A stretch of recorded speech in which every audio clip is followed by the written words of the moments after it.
হত্যাকাণ্ডের শিকার হয়েছেন সেই বিষয়ে এখন যেহেতু আপনারা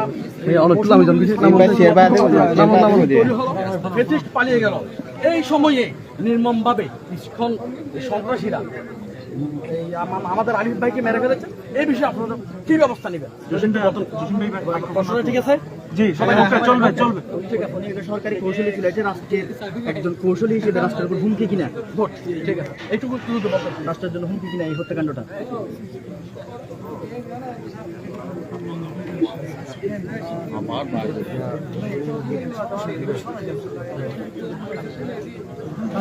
প্রথম কথা হচ্ছে আমরা কি ব্যবস্থা নিব, আমার মনে হয় এই জায়গাটা একটা ভুল জায়গা। ব্যবস্থা নিবে অবশ্যই সরকার, রাষ্ট্র, এবং আমরা আমাদের সবচেয়ে বড় এতদিনের যে সীমাবদ্ধতা, এটা আসলে আমাদের মনে এই প্রশ্নটা এমনি চলে আসে নাই। কারণ যেই রাষ্ট্রের কিংবা সরকারের ব্যবস্থা নেওয়ার কথা, তারা বিগত 16 বছরে এরকম কোনো দৃশ্যমান বিচার আমাদেরকে দেখায়নি। এজন্য আমরা ভুলেই গিয়েছি যে আমাদের বিচারটা কার কাছে প্রাপ্য। আসলে আমরা আমাদের জায়গা থেকে শুধু এটুকু বলতে পারি যে ছাত্র সমাজের প্রতিনিধি হোক, ছাত্র জনতার প্রতিনিধি হোক, একজন ভাই হিসেবে হোক কিংবা একজন বাবার একজন সন্তান হিসেবে হোক, আমরা সেই 5ই আগস্টের অভ্যুত্থানের পূর্ববর্তী সময় এই বাংলাদেশের জন্য, দেশের মানুষের জন্য, মুক্তির জন্য জীবন দেওয়ার জন্য প্রস্তুত ছিলাম। আমরা আগামীতেও আমাদের আলিফ ভাই থেকে শুরু করে এই বাংলাদেশে এমন যে কোনো বিচার বহির্ভূত হত্যা, যে কোনো সন্ত্রাসী কার্যক্রম, ইসকন নামক সন্ত্রাসী সংগঠন থেকে শুরু করে যে কোনো উগ্রবাদী সংগঠনের বিরুদ্ধে আমাদের অবস্থান সবসময় জীবন দেওয়ার জন্য প্রস্তুত থাকবে। এবং আপনাদের শুধু একটি কথাই বলতে চাই যে আমাদের জায়গা থেকে আমরা অন্তর্বর্তীকালীন সরকারকে, আমাদের বিচার বিভাগ বলেন, আইন শৃঙ্খলা রক্ষাকারী বাহিনী বলেন, আমাদের জায়গা থেকে যতভাবে বলা সম্ভব আমরা আমাদের জায়গা থেকে সর্বোচ্চটুকু দিয়ে চেষ্টা করব। এবং আমরা মনে করি এই অন্তর্বর্তীকালীন সরকারের সময় আমার আলিফ ভাইয়ের এভাবে মৃত্যু, এটি একটি সরকারের আসলে এই সময়কালীন একটি কালো দাগ। আমরা মনে করি এটি অন্তর্বর্তীকালীন সরকারের সবচেয়ে বড় দায়বদ্ধতা যে আমার আলিফ ভাইয়ের এভাবে যে একটি হত্যাকাণ্ড ঘটানো হলো উগ্র ইসকন সন্ত্রাসীদের দ্বারা, তাদের দৃশ্যমান বিচার এই বাংলায় অবশ্যই আমরা দেখে যেতে চাই। আমরা শুধু আপনাদেরকে এটুকু বলতে চাই যে আমাদের জায়গা থেকে যেভাবে যত জায়গায় যতটুকু বলা দরকার আমরা সর্বোচ্চটুকু করব। এবং আমরা আপনাদেরকে শুধু একটি কথা বলতে চাই, যদি এই দৃশ্যমান বিচারে আবারও কোনো রকম ষড়যন্ত্রের আমরা কোনো কিছু দেখতে পাই, এই দৃশ্যমান বিচারে আবারও যদি কোনো উগ্রবাদীর কোনো রকম বিন্দু মাত্র আমরা হামলা দেখতে পাই, আমরা একসাথে আপনাদেরকে সাথে নিয়ে তাদেরকে আমরা আমাদের জায়গা থেকে আবার প্রতিহত করব। একটা বিষয় যদি একটু বলতেন, একটা বিষয় যদি বলতেন, আমাদের চট্টগ্রামের ম্যাক্সিমাম এলাকার মানুষ অত্যন্ত ধর্মপ্রাণ অধিবাসী, এই ধর্মপ্রাণ মুসলমানদেরকে টার্গেট করে একটি গোষ্ঠী মূলত এই বিষয়টি চক্রান্ত করেছে। এটা সবাই দিনের আলোর মতো পরিষ্কার। এই বিষয়টাকে করার জন্য আপনারা কি ভূমিকা নেবেন? ইসকনকে নিষিদ্ধ করার কথা আপনারা বলবেন কিনা? আইন শৃঙ্খলা বাহিনীর কোনো গাফিলতি আছে কিনা ওখানে, এটা একটু জানাবেন আমাদেরকে। বিষয় হচ্ছে যে গত 24 ঘন্টায় বাংলাদেশের মানুষ যে সহিষ্ণুতার পরিচয় দিয়েছে, এই সহিষ্ণুতার পরিচয় এই দক্ষিণ এশিয়াতে একটি ধর্ম সহিষ্ণুতার একটি উদাহরণ হয়ে থাকবে। এই প্রকাশ্য দিবালুকে আলিফ ভাইকে নির্মমভাবে যে হত্যা করা হয়েছে, এরপরেও আমাদের এই চট্টগ্রাম তথা বাংলাদেশে যেই ধর্মীয় সম্প্রীতির কথা আমরা প্রচার করেছি, সেটি একটি বিরল দৃষ্টান্ত। আমরা সনাতনী ভাইদের কাছে আমরা আহ্বান জানাবো যে ইসকন এবং হিন্দু ধর্ম দুইটা জিনিস এক নয়।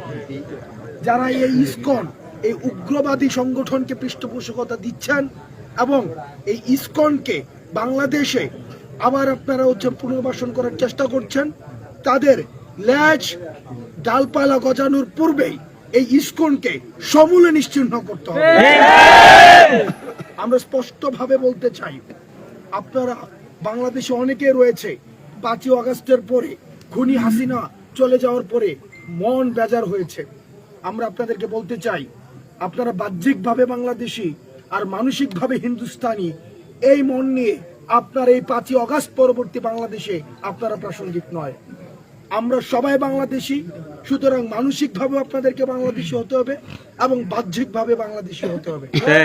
এত কিছুর পরেও আমরা দ্ব্যর্থ কণ্ঠে বলতে চাই যে সনাতনী ভাই যারা রয়েছেন, অন্যান্য ধর্মের যারা রয়েছেন, আমাদের দেশে সবার ধর্ম চর্চার ক্ষেত্রে সমান অংশগ্রহণ থাকবে এবং আমরা এই নিশ্চয়তা দিচ্ছি আমাদের জায়গা থেকে, আমরা আমাদের ধর্ম আমাদেরকে এটা শিখায় যে সংখ্যালঘুর অধিকার আমাদের হাতে সবচেয়ে বেশি নিরাপদ থাকবে।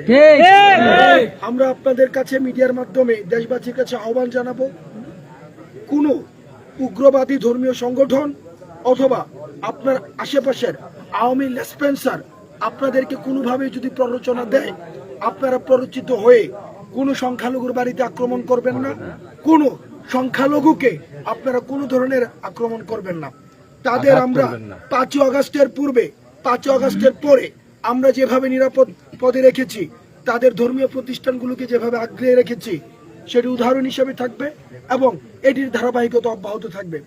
সর্বশেষ, গণমাধ্যমে যারা রয়েছে, এই সংকটে বাংলাদেশের এই যে সাম্প্রদায়িক যে সম্প্রীতিটি রয়েছে, এই সংকটে আপনাদের একটি গুরুত্বপূর্ণ ভূমিকা রয়েছে।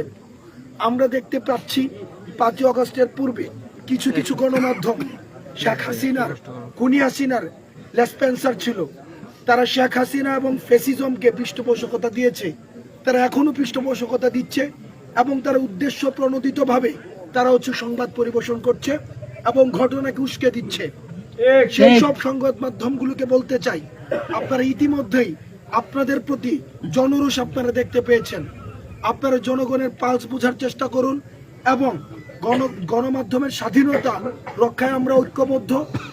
সেজন্য আপনারা বস্তুনিষ্ঠ এবং যে মূল ঘটনাটি ঘটে সেটিকে প্রচার করুন এবং গণমানুষের পালস বোঝার চেষ্টা করুন। এই শহীদ আলিফ ভাইয়ের বাবা আমাদের সাথে রয়েছেন।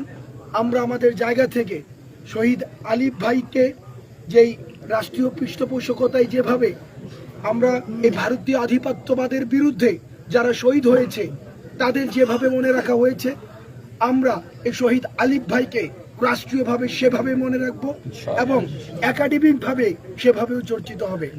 এবং সর্বশেষ, ইসকনকে অবশ্যই নিষিদ্ধ করতে হবে। এই হত্যাকাণ্ডকে উস্কে দেওয়ার জন্য যে কৃষ্ণচন্দ্র রয়েছে, চিন্ময় কৃষ্ণ দাস যিনি রয়েছেন, তাকেও ফাঁসিতে ঝুলিয়ে আমাদের যে দাড়ি টুপিওয়ালা ভাইদেরকে গত 16 বছর যেভাবে নির্যাতন করা হয়েছে, নিপীড়ন করা হয়েছে, তাদেরকে জেলখানায় যেভাবে নির্যাতন করা হয়েছে, সেই ছবিগুলো আমাদের অনলাইনে আসতো, আমরা দেখতাম। কিন্তু আমরা দেখেছি এই খুনিকে কারাগারের মধ্যে সেখানে রাষ্ট্রীয় অতিথিশালার মতো করে রাখা হয়েছে। আমরা কোন উগ্রপন্থীকে এই বাংলাদেশের মাটিতে এক হাত জায়গাও আমরা দিব না। এই বাংলাদেশ সকল ধর্মের দেশ, সকল সম্প্রদায়ের দেশ, কিন্তু কোন উগ্রবাদীরা এক হাত জায়গায় ওখানে পাবে না। পাশি চাই।